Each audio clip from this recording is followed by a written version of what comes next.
Yeah, I'll react to that, sure. On Okay. New History Matters video. Why did the French fail to annex Saarland? I don't know. Let's find out. Got my hat. I really like this hat now. It makes me just ready to go with the video. All right. The original link if you're new to the channel, hello, my name is Connor. I like to learn about history through YouTube recommendations. The original link to the video is at the top of the description below. Right below that will be the Discord link. I'd love for you to join, help create that atmosphere around history on YouTube and Discord that I want to create. More the merrier. Love to have you. Hope you're all doing well. If you're not ready to learn, you know the drill. You're in the wrong class. Let's do it. I'm going to keep watching the orangutans after. All right.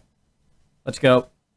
France has historically not been shy about territorial expansion, be it in the days of Napoleon when it grew to this, or overseas where France built a large colonial empire. And French leadership were by and large used to getting most of the territorial demands that they made of their defeated foes, with a very notable exception. The Saarland here, which despite a lot of effort from France evaded their attempts to annex it. But how come? Why wasn't France ever able to annex the Saarland permanently? So to begin, the Saarland was, briefly, a part of France during Napoleon's years of frolicking across Europe. But at that point the lands held no special value and they were simply the lands west of the Rhine that Napoleon wanted to make a more defensible frontier. After he was dealt with, France's borders returned to this, and later in that same century an important discovery was made in the Saarland: coal, which was not only important for heating and power but also was fundamental in the production of steel which was needed to produce weapons. In the late 19th century, these needs left France in a bind. France had very little coal of its own within its own borders or even across its empire, and as such it needed to import it. And it did this from Germany, who could switch off that supply at any moment. And thus, for France to be secure, it needed its own large source of coal, and its leaders were eyeing up the Saarland to be that source. As you'll know, World War I saw France and Germany come to blows, and after Germany's defeat, the French wanted the Saarland for their own. The problem was that simply grabbing your neighbour's lands and making them your own was now frowned upon by Britain and the United States, who were pushing for things like self-determination.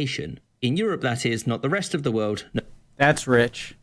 Coming from you guys. Nobody asked them. Since the Saarland was populated by Germans, no more taking lands, guys. No more taking lands and making them your own. All right, those days are over. But you guys have these giant empires now. French opted not to grab it for their own, but to do something a bit more subtle and clever. It was broken off of Germany and made into a League of Nations mandate for 15 years. And at the end of such time there would be a referendum to decide on whether it would return to Germany, stay independent, or join France. And the French thought that given Germany's issues, it was likely that the people of Saarland would overwhelmingly vote to join France, but fun fact, no.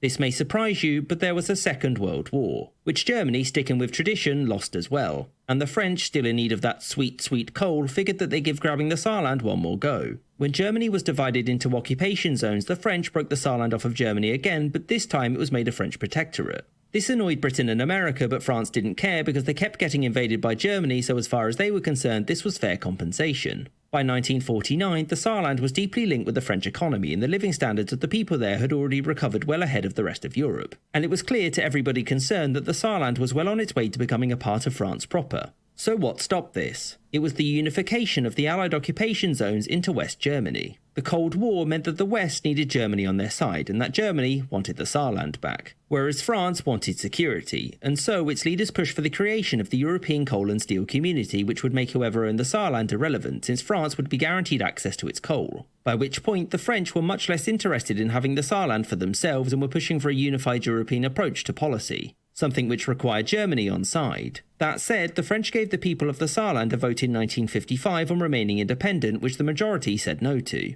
And 2 years... This feels like a child. I don't mean this to be demeaning or anything to France. I think of like a child trying to reach for the cookie jar and like every time just being like swatted away at the last second. So after the Napoleonic Wars, clearly France was never as dominant, or because of the rise, I mean, you could say rise of America, but I mean, Britain was always a big nation. They couldn't just take it, clearly, or that would upset their neighbors. Okay, interesting. Saarland a vote in 1955 on remaining independent, which the majority said no to. And 2 years after this, the Saarland was reincorporated into Germany, where it remains today. I hope you enjoyed this episode and thank you for watching, with a special thanks to my patrons. Thank you for making it interesting. For some reason, I mean, Europe's not the largest. Is it the smallest continent? I think it's larger than Australia. Yeah, it is. But you don't really think of natural resources, and so when you do find natural resources like coal in a place in Europe, then it's going to be very wanted for sure. Okay, sorry if I was a bit slow that episode. I'm going to watch a little more orangutan. That was funny. All right, yeah, so I'll be back with another video soon. More serious videos coming. Caesar, I think I'll do next. See you guys next time.